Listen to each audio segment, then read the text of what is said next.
पोट्यो आज आंदोलन झालं, पण आंदोलन यशस्वी झालं, आंदोलन अयशस्वी झालं असं कोणीही समजू नका.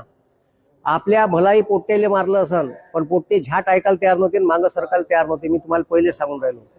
आपले पोरं संसदेच्या गेट पर्यंत गेले, भलाई अभिजित दीपकेले इकडे जडवलं, पण आपले पोरं संसदेच्या गेट पर्यंत गेले होते आणि संसदेचं अधिवेशन ठीक आहे 1:30 ते 1:45च्या दरम्यान त्यानं थांबवलं. काऊन थांबवलं? तर सगळे आमदार, सगळे खासदार पंतप्रधानासहित याची लुपलुप करत होती. तर हे उठून पळाले. देशाचा पंतप्रधान मागच्या गेटनं उठून पळाला. सगळ्या खासदाराची एवढी दांदरली होती का यायले वाटलं का घरात यायले घुसून मारते का का. आणि आता तशीच वेळ होती.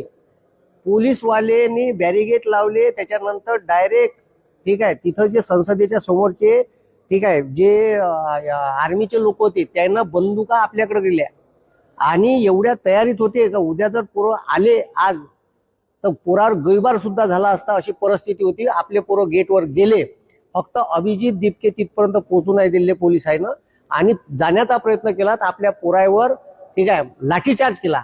पण माय म्हणणं एक आहे का इंडिया अलायन्सचे खासदार मेले होते का? तो भोकात गेला, माझ्या पक्ष काही लेणं देणं नाही ठीक आहे, आणि तो काँग्रेस गेला चुलीत, मला काही लेणं देणं नाही ठीक आहे. काल राहुल गांधी जर त्या स्टेजवर आले असते म्हणलं असतं का मी उद्या 100-150 खासदार घेऊन येतो, तर यायची अवकात नव्हती लाठीचार्ज करायची. समजलं का? आणि हे यानं गु खाल्लाय साध्या भाषेत. साल्याले सुधी भाषा समजत नाही. मला झ्याट लेणं देणं नाही. अरे म्हाताऱ्या बायाले सोडलं नाही, पोरीले मारलं, पोराईच्या डोक्यावर मारलं. राहुल गांधी फक्त मग का पोट्याच्या सभाच घ्यायला आहे का, तिथं डाटा सांगायलाच आहे का? माझ्या राहुल गांधीवर सरळ आरोप आहे आणि या इंडिया अलायन्सच्या प्रत्येक खासदारावर आहे. तुम्ही झोपले होते का? म्हणजे आंदोलनाच्या अगोदरल्या दिवशीपर्यंत तुम्हाला तिथं फोटो स्टेजवर फोटो काढायला येते, पोट्याचा गर्दीचा मॉप जमवायला येते, रील्स बनवायला येतात का तुम्ही तिथं? आणि ज्या दिवशी आंदोलन होते त्या दिवशी तर 100-50 खासदार पाहिजे होते. अंडे टाकत होते का त्या संसदेत? एवढं मोठं आज सरकार बदललं असतं या देशाचं सरकार. अशी वेळ होती सरकार बदलाची.